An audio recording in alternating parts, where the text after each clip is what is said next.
Well, here we are again, having more fun than law ought to allow. Uh, we just had 3 days of great adventure. It was so cold the generator wouldn't start, and neither one of them. So we had to go to Plan B, C, and that's run what we can off a 1,000 watt inverter hooked up to the car battery, and which requires us to run the car. Now, the way things are set up, we generally use 5 gallons of gas a day if we're using a generator. So an interesting test would be how much would it take, much gas would we use in the car. And it turned out to be just about as much.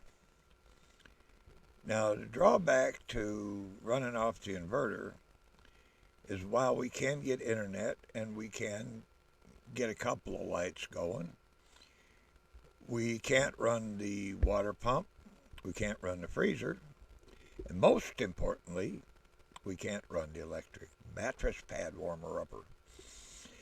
And so we had to make do with hot water bottles for that. And when it's 22 below, it's going to be cold in the house here, no matter which way you go about it. Tuesday, I was talking to a friend of mine and said, well, generators aren't running. We're running on the inverter. He says, oh, just take a pan of coals down there and warm up that generator shed. Well, that's a real grand idea, except that I'd been using a lot of starting fluid to try to get the generator to start. And I'd be afraid to take a pan of coals in there, figuring the whole damn thing would catch fire.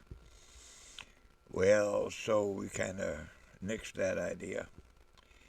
But tonight I went down there about 4:30, and Rooster was hiding out there in the shed, and I said, "Oh boy, this probably ain't the place you want to be right now." And he just kind of clucked at me and moved away a little bit down the end of the generator. So I turned the switch and grabbed the starter rope and gave her a yank. And evidently all that starting fluid I'd been squirting in there had built up, and because it blew the cover off the air filter.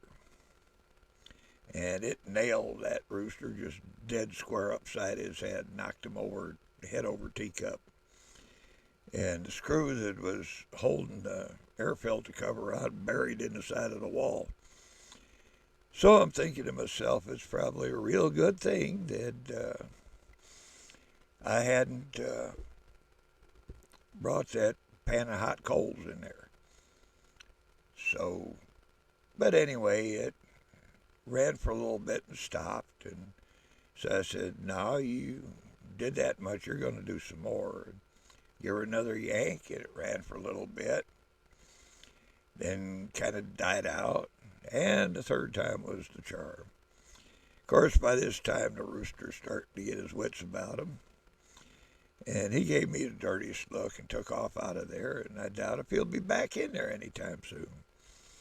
But anyway, we got the rooster out of the generator shed, and the generator was running. So we're now back to full power, and we filled up the water jugs. You see, this is a part of prepping that where your preps come in handy without the end of the world happening. We have some 5 gallon cans that we keep full of water, and we have a bunch of 1 gallon jugs that orange juice came in, and we keep them full of water. Well, we went through in 3 days, we went through about 14 gallons of water. Because remember, we're not just uh, making coffee and powdering our nose here. We're also watering chickens and rabbits, and a dog and a cat. So you go through a lot more water. These people that say, oh, a gallon of water a day is all you need. Bullshit. And I'd say per person, if you want to be comfortable, do a figure 5 gallons a day per person. I mean, you can get by with less, but you're going to smell real bad, and you're going to be doing without, especially if you got critters. If you have animals, please make sure you store enough water for them. Uh, that's the biggest lesson learned. We made it through. Uh, it wasn't the end of the world thing. It wasn't real handy.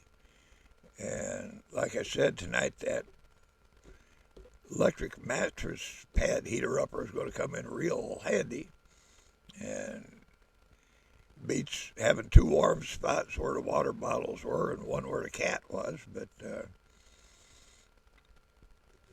anyway, you can get, that's what you prep for. And you ain't prepping for the end of the world, you're prepping for everyday stuff that happens. The end of the world stuff happens. If you're prepped for your everyday emergencies, you'll be just fine as far as preps go.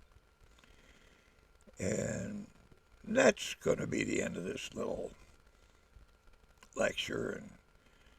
And I got some exciting news I got to leave you with. My oldest daughter's got engaged yesterday, and she's 47, never been married.